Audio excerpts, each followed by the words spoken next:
It's another fine day in the forest of Munch and Luncheon. And just listen to those birds singing. How peaceful it is. Yes, very peaceful, except for that woodpecker. That's a very loud woodpecker. Oh, this is great fun. Look, it's not a woodpecker at all. It's one of the werebears, Howler. And he's got a couple of stout twigs. He's hitting all sorts of things to try and get interesting sounds out of them. Howler wanders deeper into the forest, looking for anything to make a noise. He's absorbed in his game and he hasn't noticed something very dangerous. His sworn enemy, that big, clumsy, flat-footed terror-ted Munch, is asleep in a bramble bush nearby. If Howler's drumming wakes him, there'll be trouble.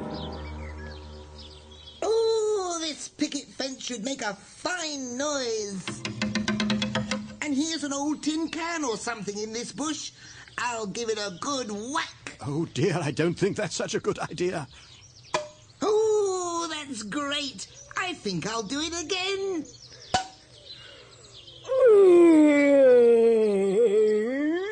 That's funny. It didn't do that the last time. Yes, Howler has hit Munch right on the top of his big, flat, purple head, and Munch isn't too pleased about it.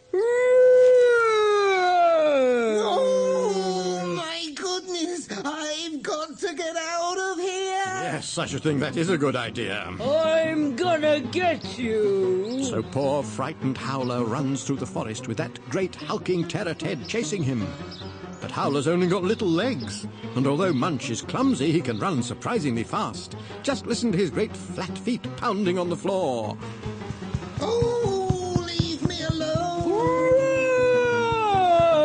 Some of Howler's forest friends have seen the chase, and they're trying to do something to slow Munch down. They're throwing acorns and conkers. That one hit him right on the head, but he's still after Howler. I can't run any faster. It looks like it's all over for the little werebear. My, what was that? Ah, one of Howler's badger friends ran right across Munch's path and tripped him up. He's gone face first and left a big dent in the floor. At least Howler's gained a bit of distance, but not far ahead is the ravine. The river that flows past Castle Casserole and through the forest runs through the bottom of the ravine over lots of sharp rocks. And there's an old, rickety-looking rope bridge crossing it high above. Can Howler reach it before Munch catches up? Oh, maybe if I get across the bridge quickly, I'll find somewhere to hide. Oh, but it's a long way down. Howler looks over the edge and sees the drop down to the river and the jagged rocks below. And Munch is almost upon him. I've got you now. There's nowhere to run, you puny little Teddy. Well, Howler has no choice but to try and get across that bridge. But it's so old and creaky, and there are wooden boards missing. One wrong step could send him plunging down far below. And this board is rotten. My foot's stuck in it. Oh. Now Munch is standing by the bridge. There's no way back for Howler now. Slowly and carefully, Howler clambers across, with bits of wood creaking and dropping off, and the sound of water rushing over the sharp rocks.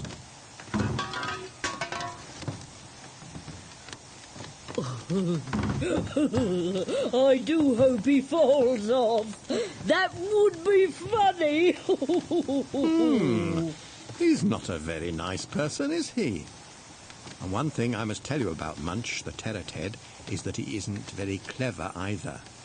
Inside that big purple head lurks a brain the size of a peanut, and a not very big peanut at that.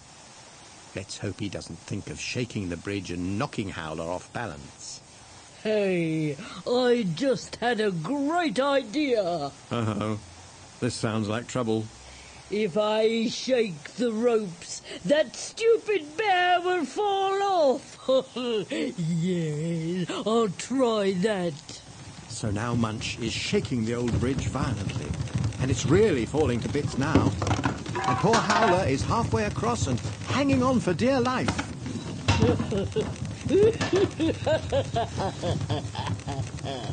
Oh, the ropes are snapping! Oh, this is fun. But slowly, inch by inch, Howler is managing to make his way across the bridge without being sent tumbling down onto the rocks. Phew, I made it, but I'm so tired. I don't know whether I can run any further. Munch is still shaking the bridge. It's a wonder there's any of it left. Shake, shake, shake. I'm going to make you fall off, little bear. I'm gonna... Just a minute, where's he gone? Bah, he's gone across after all. Oh, what should I do now? Well, if Munch has any sense at all, he won't try to cross the bridge himself. He's much bigger and heavier than Howler, and it's been shaken so much it could collapse at any moment. I know. I'll take a few steps back, and then I'll jump across the bridge in 3 giant strides. Then I'll catch that bear. Stupid old Munch backs up on the edge of the ravine, ready to run across the rickety rope bridge. And then he runs at the bridge. I can hardly look. 1, 6, no, 4, no. Oh, goodness, he stopped on his second jump. I remember now, 2. But while Munch tries to remember what comes after 1, the bridge finally falls apart, with Munch in the middle.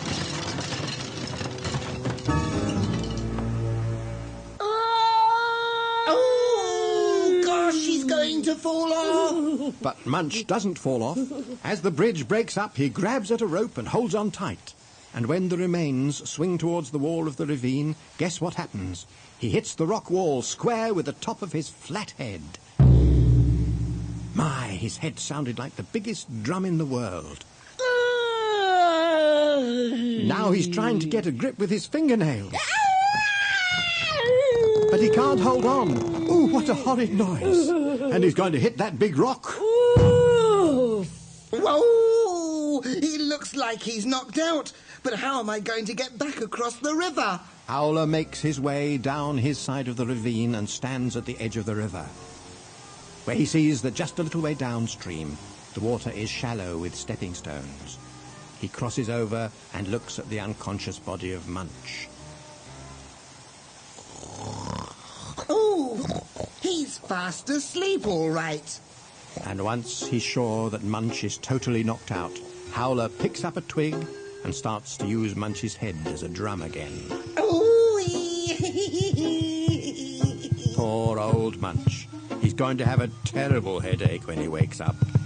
Still, it serves him right.